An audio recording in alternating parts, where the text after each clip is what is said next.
Good morning guys, this is me Priyanka Rajput and you're watching my channel Maths Beans. So today we had started a series of very important questions for class 10 that comes in 10th class in the board. So yesterday we have completed a 6th question. So today we will start with the 7th question. Today we will start with the 7th question, and our 7th question is, when the graph obtained from linear equation of two variable are 2, then how many solutions does the system of equation have? Okay.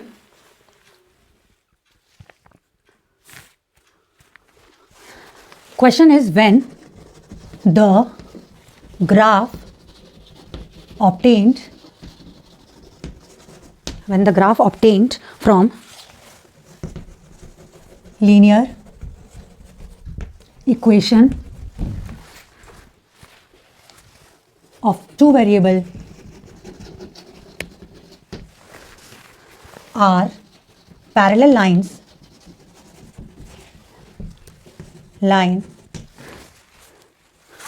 then how many solution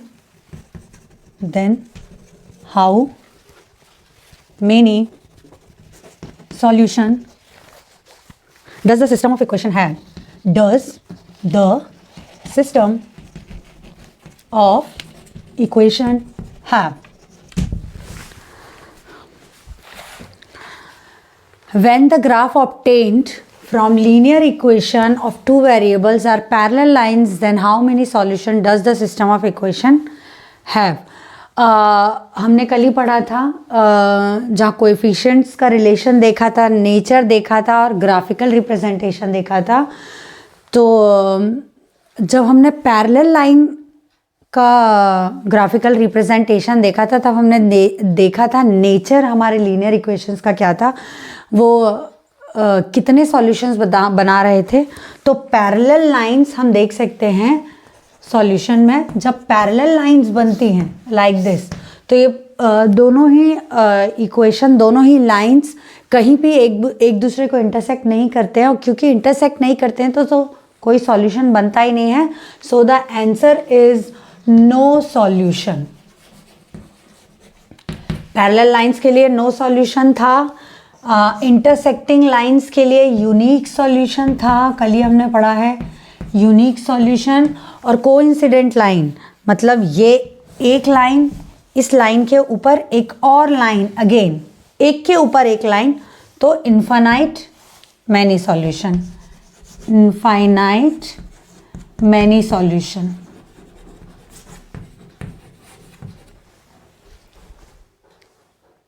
infinite many solution.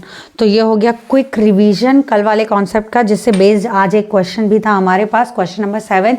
ये 1 marks का question आ सकता है. आपको इस side दिया जाएगा, ये पूछा जाएगा, कोई भी आपको कोएफिशिएंट्स का रिलेशन दिया जाएगा, तो आपको नेचर पूछा जा सकता है, ग्राफिकल रिप्रेजेंटेशन पूछा जाता है. इसलिए कल आपको एक चार्ट बनवाया गया था और कहा गया था कि आप को इसे ध्यान में रखना है, अच्छे से समझ लेना है. कल अच्छी तरह समझाया भी था उस चार्ट को, तो उस चीज़ को ध्यान में रखिएगा. वहाँ से क्वेश्चन आते ही आते हैं.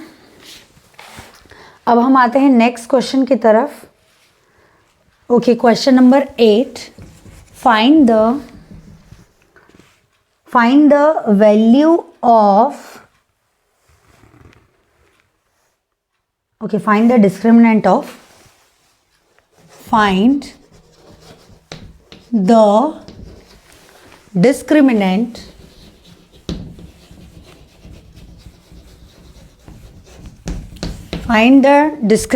of quadratic equation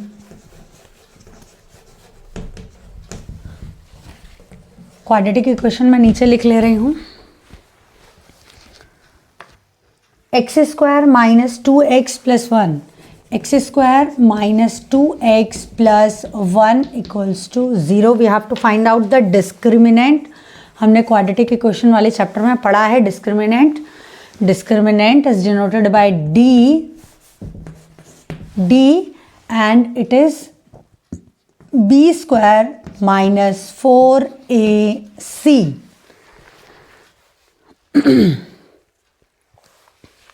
हम देख लेते हैं कि a की वैल्यू क्या है, b की वैल्यू क्या है और c की वैल्यू क्या है।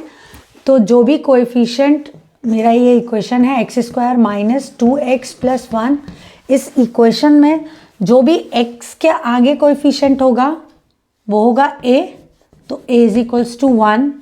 जो भी यहाँ x के आगे कोएफिशिएंट होगा वो होगा b, b is equals to minus 2, और ये जो होगा वो होगा हमारा c, c is equals to 1। तो मैं वैल्यू पुट करती हूँ अपने यहाँ पर, b स्क्वायर की जगह माइनस 2 का square, minus 2 square minus 4, a की वैल्यू है हमारी 1 और c की वैल्यू है हमारी again 1, 2 2 4 minus 4। So we got the value of d is equals to 0. Value of d is equals to 0. Discriminant की वैल्यू क्या आई है हमारी 0 आई है। इस पर भी बेस्ड हमारे जब डिस्क्रिमिनेंट लेस देन 0 होता है, डिस्क्रिमिनेंट इक्वल्स टू 0 होता है और डिस्क्रिमिनेंट ग्रेटर देन 0 होता है, इसका भी एक कॉन्सेप्ट है। जब नेक्स्ट क्वेश्चन आएगा तब वो कॉन्सेप्ट भी लेंगे। अभी सिर्फ डिस्क्रिमिनेंट फाइंड करना था, so we found that. Next question दिया हुआ है हमको क्वेश्चन नंबर 9 और कहा जा रहा है find the arithmetic mean of this. चलिए ठीक है, अरिथमेटिक मीन देख लेते हैं हम। ये हमारा क्वेश्चन अरिथमेटिक मीन का है।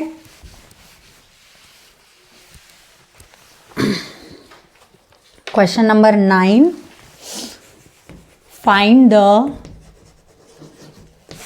arithmetic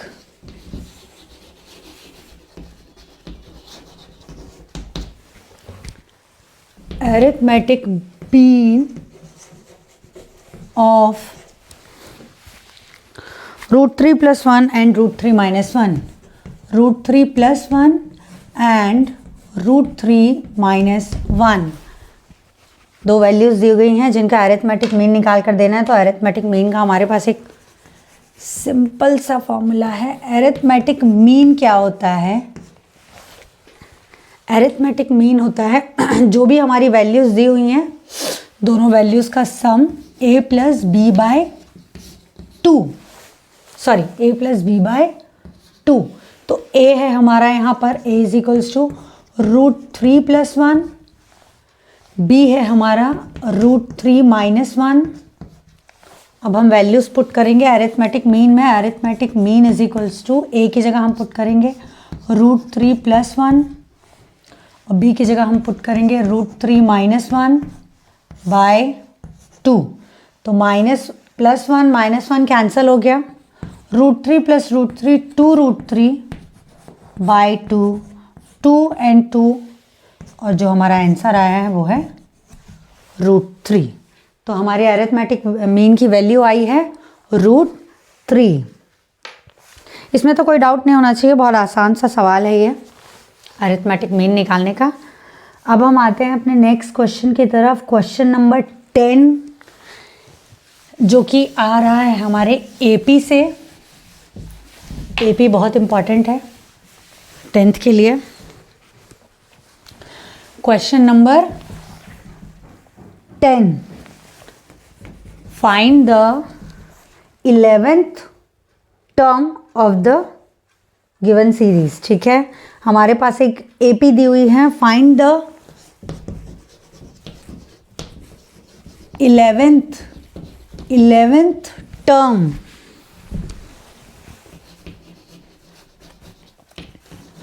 of 7, 12, 17, 22, 7, 12, 17, 22 and so on.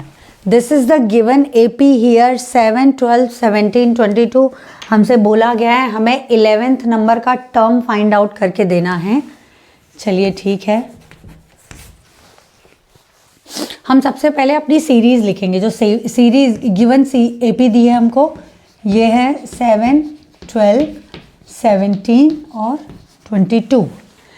हमें 11th नंबर का टर्म फाइंड आउट करके देना है। इसका मतलब हमें A11 फाइंड आउट करके देना है, 11th नंबर का टर्म A11 फाइंड आउट करके देना है, जिसको फाइंड करने के लिए हमको A पता होना चाहिए, D पता होना चाहिए। N तो हमको पहले से ही पता है कि हमारे N की वैल्यू हो जाएगी 11। A हमारा क्या है? A हमारा होता है हमेशा फर्स्ट टर्म, A होता है फर्स्ट टर्म, तो ये हो जाएगा हमारा 7। D होता है हमारा कॉमन डिफरेंस, D होता है हमारा कॉमन डिफरेंस, किसी भी दो टर्म के बीच का अंतर, किसी भी दो टर्म के बीच का अंतर। आप 12 में से 7 का डिफरेंस निकाल लीजिए, 12 और 7 का डिफरेंस निकाल लीजिए, 17 में से 12 का डिफरेंस निकाल लीजिए, 22 में से 17 का डिफरेंस निकाल लीजिए। कोई भी कंटिन्यू दो टर्म्स का डिफरेंस हमारा कॉमन डिफरेंस होता है, तो हमने निकाल लिया 12 माइनस 7 इज इक्वल्स टू 5। तो हमारे D की वैल्यू भी आ गई 5, N की वैल्यू हमें 11 गिवन है। अब हम लगाते हैं A11 का, हमारे पास जो फॉर्मूला है AP का, किसी भी nth टर्म को फाइंड आउट करने का, तो nth टर्म को फाइंड आउट करने का हमारे पास जो फॉर्मूला है वो है AN is equals to A plus N minus 1D। ये हमारे पास फॉर्मूला है, क्योंकि N की वैल्यू हमारी 11 है, तो हम लिखेंगे A11 is equals to A की वैल्यू हमारी 7 है प्लस N की वैल्यू हमारी 11 है, 11 माइनस 1, और D की वैल्यू हमारी 5 है। ये हमने वैल्यूज पुट कर दी। Now we will solve. 7 plus 11 minus 1 10, 10 multiply by 5, तो दिस कम्स 7 प्लस 10 5 ज़ 50 एंड दिस इज 57। तो हमारे 11th नंबर का जो टर्म आ रहा होगा वो होगा 57। तो हम फाइनली जो अपने फाइनल स्टेटमेंट जो हम देंगे वो हम देंगे 11th number term is equals to 57 is the 11th term in the AP में 11th नंबर का टर्म क्या है? 57। चलिए ठीक है, ये भी हो गया हमारा कंप्लीट। अब हम आते हैं नेक्स्ट क्वेश्चन की तरफ। क्वेश्चन नंबर 11, ये हो गया AP का क्वेश्चन, बहुत इंपॉर्टेंट है। AP में nth टर्म भी बहुत इंपॉर्टेंट है, और AP में सम का कॉन्सेप्ट भी बहुत इंपॉर्टेंट है। तो दोनों ही चीज़ें आपको अच्छी तरह पढ़ लेनी है।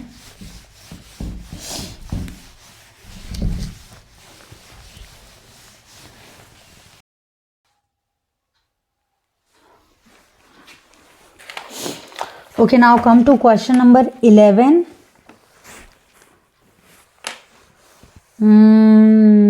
Find the sum of question number 11. Find the sum of 1 to 10. 1 to 10 का हमें सम निकाल कर देना है। ये तो बड़ा आसान है, फिंगर टिप पर हम निकाल सकते हैं, बट फिर भी अगर ये वैल्यूज़ बड़ी होती तब हम क्या करते हैं। ये क्वेश्चन है हमारे AP का अरिथमेटिक प्रोग्रेशन का, जहाँ पे हमें 1 से लेके 10 तक का सम निकाल कर देना है। सबसे पहले सम के लिए हम फॉर्मूला लिखते हैं सम का।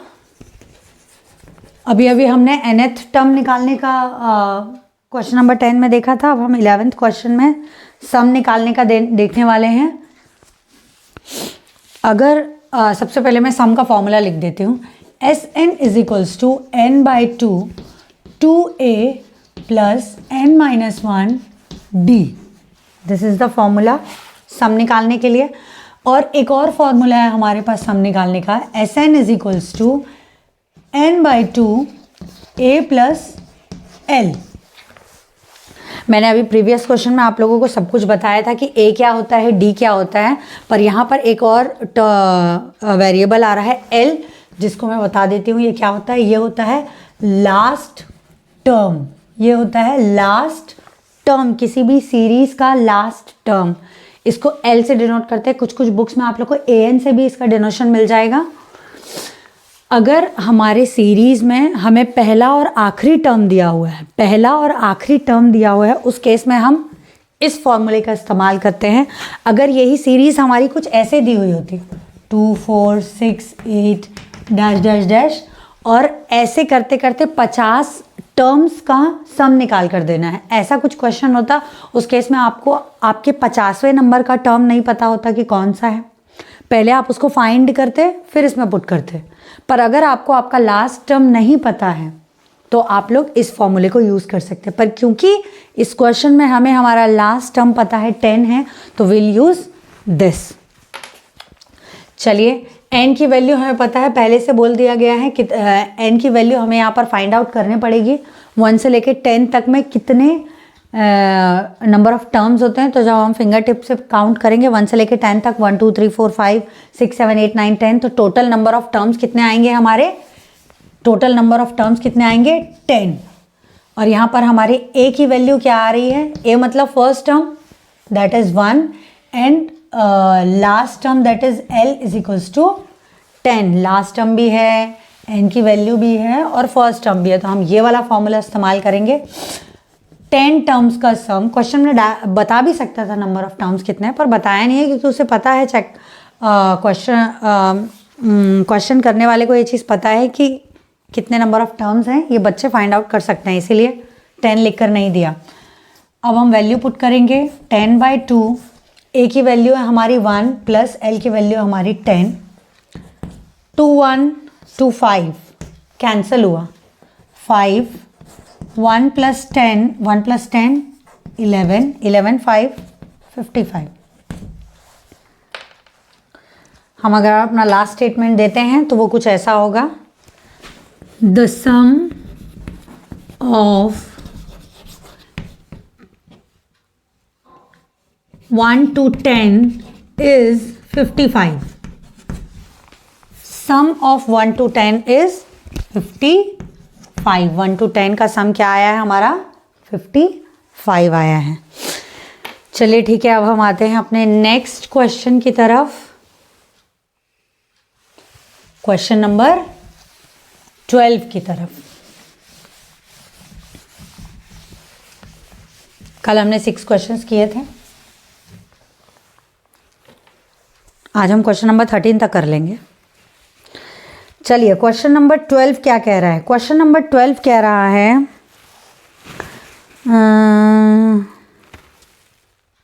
Okay, what is the difference between the two terms of an AP is called. AP के दो टर्म्स के डिफरेंस को हम क्या कहते हैं। तो आप लोग मुझे बताइए इसका जवाब क्या होगा कि एपी के दो टर्म्स के डिफरेंस को हम क्या कहकर बुलाते हैं। मैं अगर वेरिएबल की बात करूं तो हम उसे डी से डिनोट करते हैं। अब आप लोग मुझे बताएंगे कि इसको हम क्या कहते हैं। इसका क्वेश्चन नंबर 12 हम ब्लैक बोर्ड पे नहीं करेंगे। ये क्वेश्चन आप लोगों को वीडियो के स्टार्टिंग में जब क्वेश्चंस मैं आप लोगों को प्रोवाइड करती हूँ पहले पेज पर, तो वो आपको मिल जाएगा क्वेश्चंस, वहाँ ये क्वेश्चन मिल जाएगा, वहाँ आप लोग एक बार रीड कर लीजिएगा। इसका आंसर वैसे मैं बता चुकी हूँ डी। अब इसे क्या कहते हैं ये आप लोग मुझे कमेंट बॉक्स में बताएंगे। अब हम आते हैं अपने लास्ट क्वेश्चन की तरफ अपने सेशन के, क्वेश्चन नंबर 13। क्वेश्चन नंबर 13 की तरफ आते हैं। क्वेश्चन नंबर 13 कह रहा है find the T18 of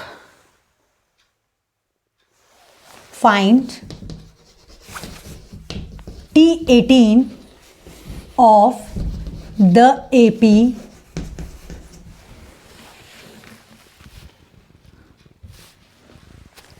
Tn is equals to 2n plus 5। चलिए, एक AP का हमको 18th टर्म निकाल कर देना है, जहाँ पे nth टर्म की वैल्यू हमको निकाल कर दी हुई है। Very easy and very important question, this question is very important. ऐसे ही क्वेश्चन nth टर्म के लिए आते हैं और सम ऑफ n टर्म्स के लिए भी ऐसे ही क्वेश्चन आते हैं। बहुत इंपॉर्टेंट क्वेश्चन है ये। सबसे पहले हमको क्या निकालना है मैं वो लिख लेती हूँ। हमें निकाल कर देना है T18 A18, T18, जैसे आप लोग की बुक में इसको A18 से रिप्रेजेंट किया जाता है, तो यहाँ T से रिप्रेजेंट कर दिया गया है, तो कोई प्रॉब्लम नहीं है उससे। 18, अब अगर मैं T18 निकालूं, मतलब मुझे 18th टर्म निकाल कर देना है। कौन सा नंबर का टर्म निकाल कर देना है? 18th नंबर का टर्म निकाल के देना है। तो मेरे n की वैल्यू क्या होगी? 18। मेरे n की वैल्यू 18 होगी, तो मेरे पास एक फॉर्मूला है ये वाला, a प्लस 18 माइनस 1 d। ये कौन सा फॉर्मूला है, ध्यान में आया आप लोगों को? ये वही वाला फॉर्मूला है जहाँ पर हम an, अच्छा मैं an से ही लिखती हूँ, आप लोग कंफ्यूज ना हो जाएं कहीं। an is equals to a plus n minus 1 d, जहाँ हम कोई भी nth टर्म निकाल कर देते हैं। क्योंकि मुझे यहाँ t से रिप्रेजेंट किया है तो मैं यहाँ लिख ले रही हूँ ऐसे 18, n की वैल्यू 18 है, a प्लस 18 माइनस 1 d, और ये आ गया मेरा a प्लस 17 d। अगर मुझे a और d की वैल्यू मिल जाए तो मुझे T18 की वैल्यू मिल जाएगी, जो मुझे क्वेश्चन में फाइंड आउट करनी है। तो मेरा मेन काम है a और d की वैल्यू फाइंड आउट करना। अब यहाँ पर वो मुझे कैसे मिलेगी? मुझे nth टर्म पहले से दिया हुआ है, मुझे दिया हुआ है Tn is equals to 2n plus 5। ये मुझे nth टर्म निकाल कर दिया है किसी टर्म का। अगर मैं n की वैल्यू लेती हूँ 1, अगर मैं n की वैल्यू लेती हूँ 1 और यहाँ पुट करती हूँ 1, तो यहाँ आ जाएगा T1 is equals to 2, sorry मेरा फॉर्मूला क्या है? a plus n minus 1 d। तो a प्लस, वेट,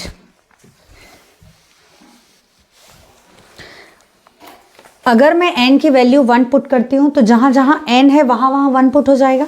n की जगह 1, 2 की जगह 2, n की जगह 1 प्लस 5, 2 1 ज़ा 2 प्लस 5, इट कम्स 5 प्लस 2 7। मेरे T1 की वैल्यू क्या आई है? 7। मतलब मेरा पहला टर्म मुझे मिल गया है AP का, AP का पहला टर्म मुझे मिल गया है 7। अगर मुझे AP का सेकेंड टर्म मिल जाता है, सेकेंड टर्म AP का मुझे मिल जाता है, तो मैं सेकेंड टर्म में से फर्स्ट टर्म को का दोनों टर्म्स के बीच का कॉमन डिफरेंस निकाल लूँगी और मुझे D भी मिल जाएगा। तो मेरा काम है अब सेकेंड टर्म निकालना। ये मैंने पहला टर्म निकाल दिया, अब मैं निकालती हूँ सेकेंड टर्म T2। मतलब जहाँ जहाँ n है वहाँ वहाँ मुझे क्या पुट करना है? 2। तो यहाँ n की जगह मैंने 2 पुट किया, अब यहाँ 2 की जगह 2 और यहाँ n की जगह मैं पुट करूँगी 2 plus 5, 5 plus 4 is equals to 9। यहाँ n मैंने क्या लिया है? 2। तो देखिए मुझे सेकेंड टर्म क्या मिल गया है? 9। मतलब मेरे AP का मुझे सेकेंड टर्म भी मिल चुका है, दैट इज 9। मेरे AP का मुझे दोनों टर्म मिल चुका है, फर्स्ट टर्म भी सेकेंड टर्म भी। अब क्योंकि मुझे फर्स्ट टर्म क्या मिला है? 7 और सेकेंड टर्म मुझे मिला है 9। अगर मैं कॉमन डिफरेंस निकालना चाहूँ तो मैं सेकेंड टर्म में से फर्स्ट टर्म को सब्ट्रैक्ट करूँगी and this will come out 2। तो मुझे A भी मिल गया और मुझे D भी मिल गया, दोनों चीज़ें मुझे मिल चुकी हैं। अब मैं इस वाले फॉर्मूले में वैल्यू पुट कर देती हूँ। ये जो इस वाले इक्वेशन में जो हमें इक्वेशन मिला था T18 is equals to A plus 17D। अब मैं यहाँ पर अपनी A और D दोनों की वैल्यू पुट कर देती हूँ। A की वैल्यू मेरी आई है 7, D की वैल्यू मेरी आई है 2। तो this will come out 7 plus 17 2 34, 34 plus 7 41। So this comes out the value 41। तो हमारा T18 की वैल्यू कितनी आई है? T18 इज इक्वल्स टू 41, जो हमारा रिक्वायर्ड आंसर था। मैं बार बार बता रही हूँ ये क्वेश्चन बहुत इंपॉर्टेंट है। ऐसा ही सम के लिए क्वेश्चंस आते हैं, वो भी बहुत इंपॉर्टेंट होते हैं। देखिए हमारे सीरीज़ में वो क्वेश्चंस भी आएंगे, डेफिनेटली आएंगे, तब हम उन क्वेश्चंस को डील करेंगे। सारे क्वेश्चंस बहुत इंपॉर्टेंट है बोर्ड पॉइंट ऑफ व्यू से फॉर क्लास 10th। अगर आप लोग ये सारे क्वेश्चंस सॉल्व कर लेते हैं तो श्योरिटी कि आप लोगों के बहुत अच्छे मार्क्स आएंगे। ये सारे ही इम्पॉर्टेंट क्वेश्चन की सीरीज़ है मेरे पास। तो अगर आप लोगों को किसी भी क्वेश्चन में कोई डाउट आ रहा है तो mention it in the comment and will do it again. Thank you.